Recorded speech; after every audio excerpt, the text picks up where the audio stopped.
Hey, what's up, everyone? My name's Lionel. I'm your host for LT Productions, and you are watching I Watch You Watch.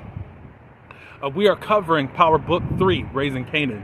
This is Season 4, Episode 3. I appreciate everyone for coming to my channel. Thank you for your support. Please support this channel today by liking this video and also sharing. You can also subscribe if you are new and leave your comments below. Let's get into this episode. Okay, I apologize for being late. I've had a lot of personal stuff going on, and I did not want to go another day without something for me to put up. But thank you for your patience. And here we go with this review. Now, Unique, he goes to Sunny and Richard. This is the Asian couple that he started as far as with the restaurants to move his product through, or to sell his product through. So of course he confronts them about he makes it look like a robbery or whatever. They give him whatever money that they made for the day. He confronts them because he feels like he betrayed them by going to rock, and he ends up powing both of them. So Marvin and Juke, they are at home. Juke, Marvin's asking, what are the plans? She's like, I could go back to school, all that. She's just trying to figure out what she wants to do next. He's like, well, what about the army? What are they going to say? He's like, I don't know, blah, blah, blah, blah. Anyways, two military people come, and they confront Juke on leaving. Basically, it's really dishonorable in the way that she left and all that stuff. It's like, I just got there and I didn't want to do it anymore. Can't you do anything as far as just letting me go the way that I am? He says, well, one of them said, well, there is a way, and that's called the entry-level separation, but we're supposed to do a review. You weren't even there long enough to do that. Another private was trying to get the martial police involved or military police involved and saying that you're letting down the company. And then Juke did pull out, well, I'm gay. I'm sure that you don't really want me in the military like this, and I'm just not going to go back. I don't like it. From that point on, it looks like that was what turned the temperature of how they are with this whole situation. Of course, one of the other army dudes was still trying to make her feel bad about her decision, but they decided that they would give her the entry-level separation. I thought that was interesting because I was like, well, how is she going to be a cop later on, even though she's going to be a dirty cop? But it's like, because if you get a dishonorable discharge, you're not going to get anything as far as government again. That's like, I think it's a felony in the United States, at least now, I think. Don't hold me to it. Alright, so Kanan, he goes and visits his grandmother. His grandmother's not doing good, but he brought over some pills. He picked them up for her. She said those aren't going to do me any good. Kanan said, well, I thought you would at least fight a little bit. And she says, I'm not going to fight. The cancer is everywhere. And she just says, I'm here now, as far as I'm not dead yet. So I'm here on my own terms. Kanan says that everyone needs to know before. And then she says, well, if they cared enough about what was going on with me, they would come around and check on me. And I'm not going to go crying to them. Kanan said, I think it's important that you do it. The grandma is more convinced, and she says, I think it's past time, and I'll have them over and I'll tell them as far as letting the family know about it. All right, so the new the old rapper artist that just got out of jail, that Lou helped get out, crashed at Lou's place, and he was like, hey, what are you doing here? He said, well, I was going to stay with someone, but to find out that he got his baby mama and 3 children staying here, so it's not an option for me right now. And Lou's like, no, you don't really need to stay here. So we're going to work on what's really going on with him. Later on, they meet with the label owner, and they need to really hash some things out, because we find out that the record label already gave old dude an advance. And it's like, there's really nothing really that we can do for you, blah, blah, blah, blah, blah. Lou is acting as mediator. Really, the rapper got an attitude and all this good stuff. Lou was like, look, I know this is happening, you gave advance and all that. We need you to help him. He just needs a place to stay and money to feed his child. So the record label owner wanted to talk to the rapper to help him to understand who he is and to get things off his chest and what he feels. He wants the Jewish jokes to stop. It is known, really, to this day that Jewish folk are cheap and all that good stuff. And he just told the story of the background of his father, who was an immigrant. He came into America. He was kind of rejected as far as the job market, and him and his brothers came around and decided, how are we going to make money? And it was through a record label, through entertainment. And that's the start of what was a legacy through his family line. He's been, and as others are saying, that white men, and white Jewish men, they run the world and all that stuff. Because the rapper guy's like, look, you act like you really had hard times, da da da da da da. So basically, the label owner, he's saying that he had limits, and he was also judged for his nationality and all that. It's kind of hard, you talking to a black person and all these other cultures come in here, or nationalities come in here, acting like they really have a hard time, or claiming that they have a really hard time in America. I really get that sometimes, because it's like, no, you don't know the black experience, and somehow you want to be on this equal playing field, no matter whatever has happened to you. It's got to be at least 10 times better than what we got to deal with. I get it. The rapper's not moved by anything, but the label makers said, look, sometimes we just got to get stuff out, and I just really want to get that out there so that the narrative can really stop as to how you actually feel about me, because that's not me. So he ends up giving him a bonus. So it looks like dude gonna have to work his butt off. Let's see. Marvin, this is the next day that he stops by the restaurant and sees that the police are there, and he asks what's going on. He goes back to report to Rock what's going on. Marvin thinks that the nephew, whom he caught stealing the other day, did it. Rock says, well, go question him. Hopefully you don't do nothing to him. Blah, blah, blah, blah. And Rock also questions him as to what Andre is saying, that he was seen coming out of this building all alone, and she wanted to know what was up with that. And he's like, well, they have to have mistaken me. And Rock said, no, the FBI knows you and all that. So he gets out of that situation. Basically, it had something to do when he was dealing with Stefano. I finally remembered his name. I was listening to another content creator, do Raising Kanan. Shout out to JB Says What, his channel and all that good stuff. So he gave me a reminder that the Tony Danza's character is Stefano, so whatever. But you know that Marvin didn't want Rock knowing what he was doing on the side anyway. So even though he is another do-boy for Stefano as he is for Rock.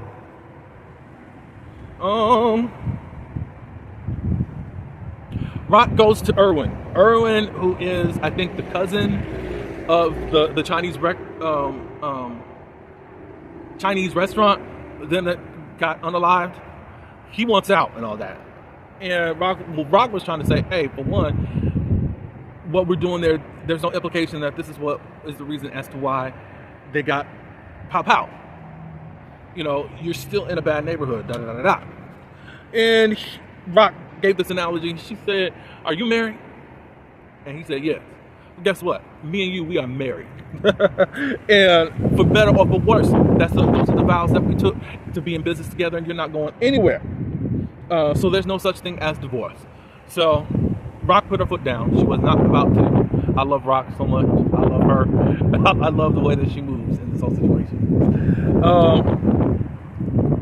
Okay. So back in the hood where Kanan is staying, as Crystal is walking up the steps to get into the apartment building, Unique walks out and runs right into her. This is my thing. How Unique is going, it's very reminiscent of how his brother was last season. Do y'all see the resemblance, or just how he was rolling?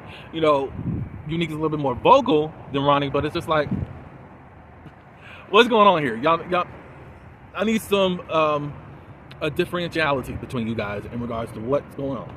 Sorry.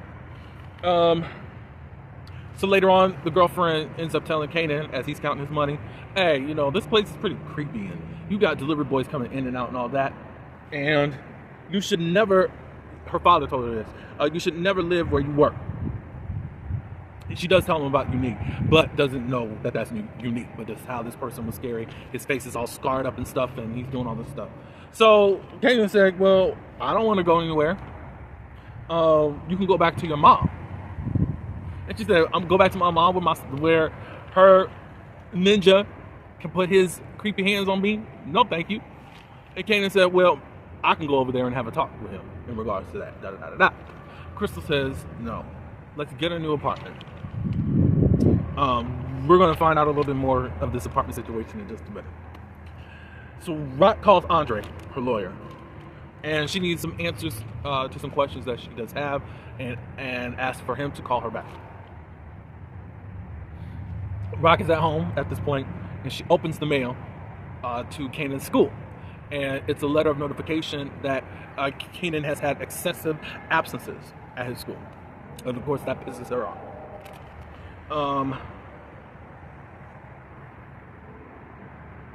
Juke goes to school. I don't know if it was high school or college, but she keeps flipping through the book. She don't know really what classes she want to take, and da da da da. And the person that's at the desk is like, you have flipped this book at least 3 times. Like, are you going to choose something or whatever?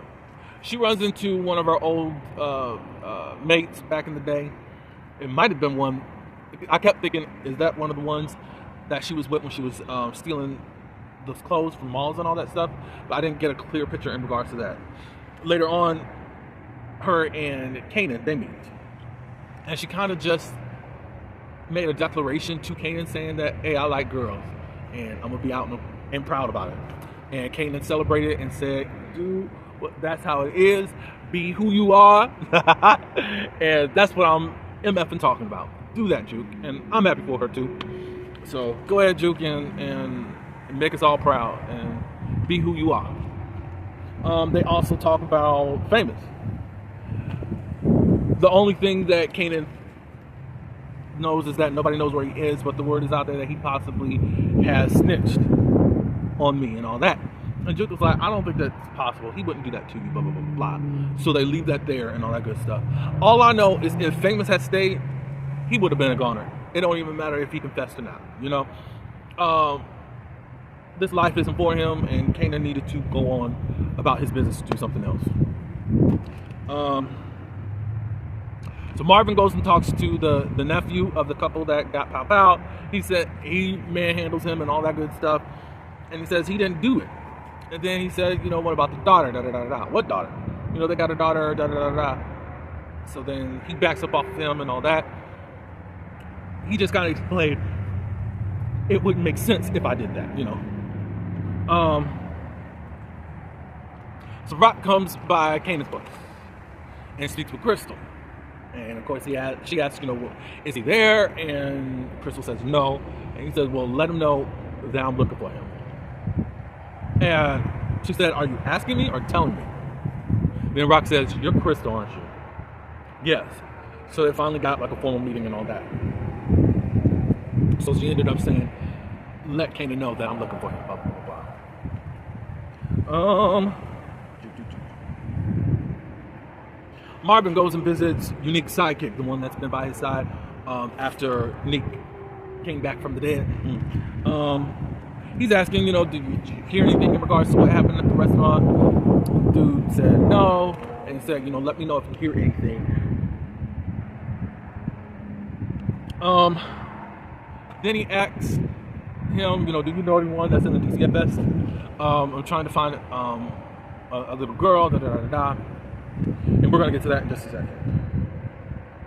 Lou, he is attending an AA class. Someone else gives their speech that they wanted to give. Lou is up next, and he just pours his heart out in regards to everything, and they end up giving him one of those sober coin chips or whatever. And Rock was there. I was shocked. I'm glad that they're getting on better terms in regards to that. So afterwards, Rock speaks with Lou. He says, I didn't know all of that as far as what you were saying. And he said that, I never been ready or willing to talk about this before. During this process, this has allowed him to want to speak. And he said, look, Rock, I really do owe you. I done put you through a lot. And Rock said, no. The only thing that you owe me is for you to get yourself together. And I like that because just a couple of seasons ago, it was, I own you. Nah, So that's pretty cool. That's pretty cool. Jude. Okay, Jude was hanging with her other friends, but then she said that she was going to the bathroom and then she skipped out on them. She goes to this place and we find out in just a few minutes that it's a gay bar. She's hanging outside. She's kind of apprehensive. Then this other girl comes up and I forgot her name. I don't know if it was Maureen or I don't even know if it was Maureen, but something with an M. And she introduces herself as Laverne. I'm surprised. Normally we know her to say jukebox, but maybe she does not want them to get comfortable with her nickname, and that's something that is a term of endearment for the people that she knows and is comfortable with. So she goes to this gay bar. She runs into a couple of people who talk a little bit about their experiences. It's not any type of trauma bonding or whatever. They give a little back history and just why they actually go to this specific club and all that. So that was pretty cool to see. Unique goes to, of course, his dude, and he gives him a bunch of money. He's like, what is this for? He said, well, you've been hassling me since I came back from where I come from, that you needed this money, Well, here it is. Dude counts it and all that good stuff, and he receives it. Then he was like, so you're doing all this. He accuses Unique of being the unaliver for that couple. Of course, Unique doesn't cop to anything. But obviously, the dude understands that, I believe me in this whole situation. So he says, you're playing with fire. And Unique said, I am fire. And I'm going to burn it all down. I said, Lord. I don't know if Rock, if she knew that Unique was alive right now, is willing to give up what she's gained. It would have been a whole other situation if dude never did pass away. Or at least we thought that he passed away. Rock would have never moved in on that territory. You were gone, and she had to make a boss move right away. Marvin, he goes to some school, and he sees, remember the guy from, was the last season, that he was friends with or whatever, but the cops were trying to get him to sell out Marvin and all that good stuff. He ended up doing it, but then overdosed on drugs, and then he went on to glory. Well, the daughters, he had some daughters, or at least one daughter. They've been split up. Marvin used that favor for the DCFS to go and talk with her for just a few seconds.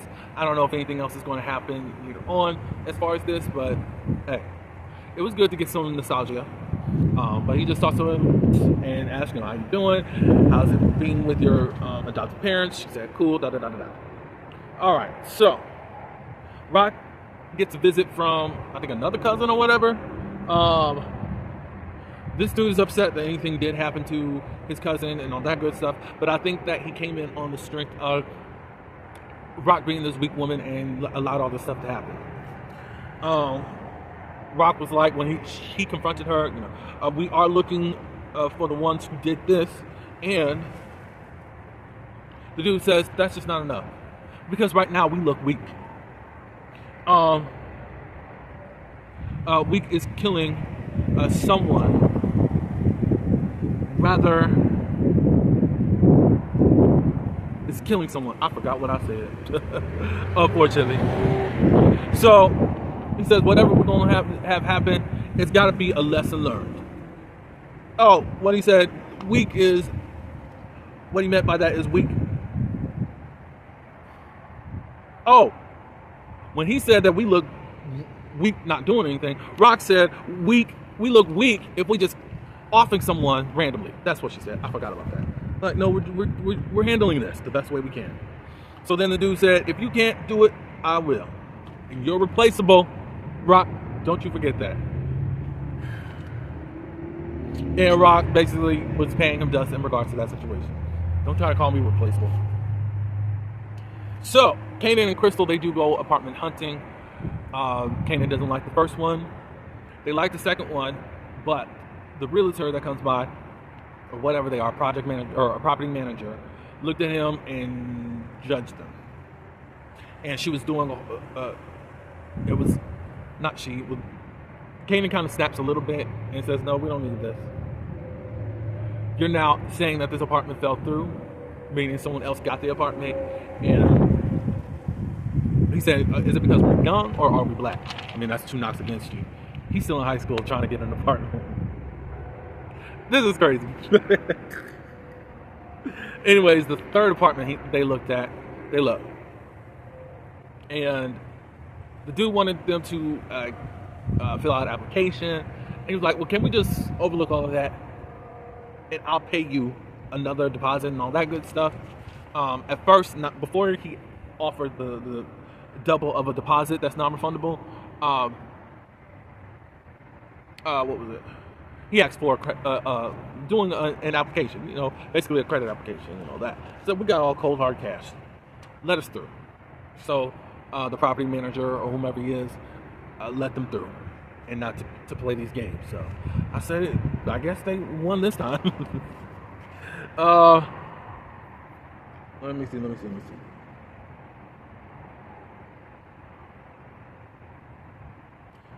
Marvin and Rock. Oh, they go to a Colombian restaurant and they talk with Joaquin. They're trying to get heroin down in Queens, and he was like, "That's not my territory. That's not what I do." You will have to talk to Tremont, and he's in Baltimore. And he's like, "There's no." She was like, "There's no way that he's going to do anything all the way in Baltimore and all that stuff." And he said, "That's the only way it's going to work. Talk to him and see what he has going on in regards to this." So, almost the last scene, the family dinner. Marvin and Lou were there.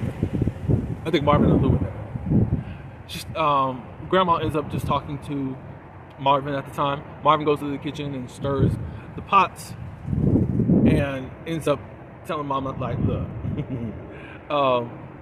what's going on and why are we here for dinner?"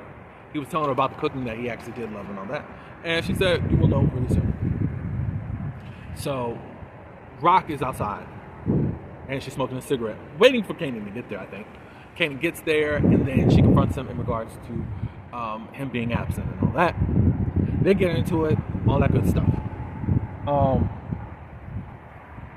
When she said something about him being absent, he was like, because she was saying, like, it was always, you were supposed to finish high school and then go on to college. What happened to that? And then he said, "Well, you wanted me to do all this stuff."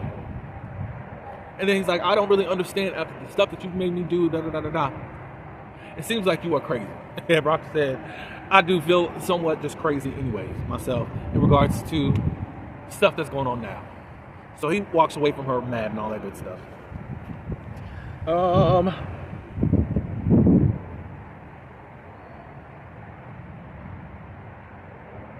Of course, Grandma is just, I think Grandma Thomas is saying, she wants to wait till everyone gets here as Marvin's asking what's up. Rock comes in and also Kanan does.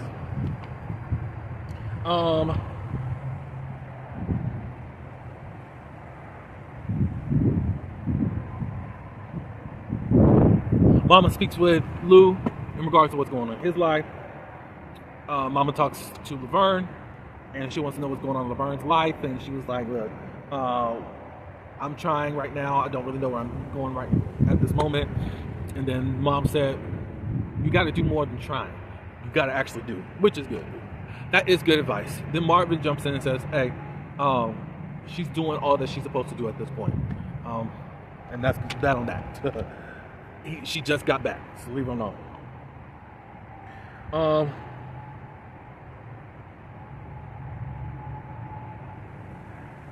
Then Rock asked the mom, "Why are we here?" She finally says that, "I have terminal cancer. It's in my kidney, But right now, it's spread around and it's terminal. Rock at this point said, so you think everything's good and well? You thought we were going to bond over you announcing that this is going on with you? Mom or grandma looks at Kanan, and then Rock was like, so you knew this too? You told him? Then she said, look, I don't know what's going on, but you told us for most of our lives that we were ish.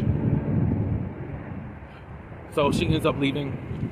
Unique ends up confronting someone and put their hands up. I thought it was a child. I don't know if it is a child, but they look like a child. Anyways, that was the end of the episode. Of course, whatever's supposed to happen in the Thomas family isn't happening, and you see that there's a lot of anger and a lot of pushing stuff down to the surface until the next blow up happens. But it was an interesting episode. So, y'all could give me your thoughts in regards to everything that's going on. But that's all I do have. Thank you for coming. Like this video, share, also subscribe. And until the next one, peace.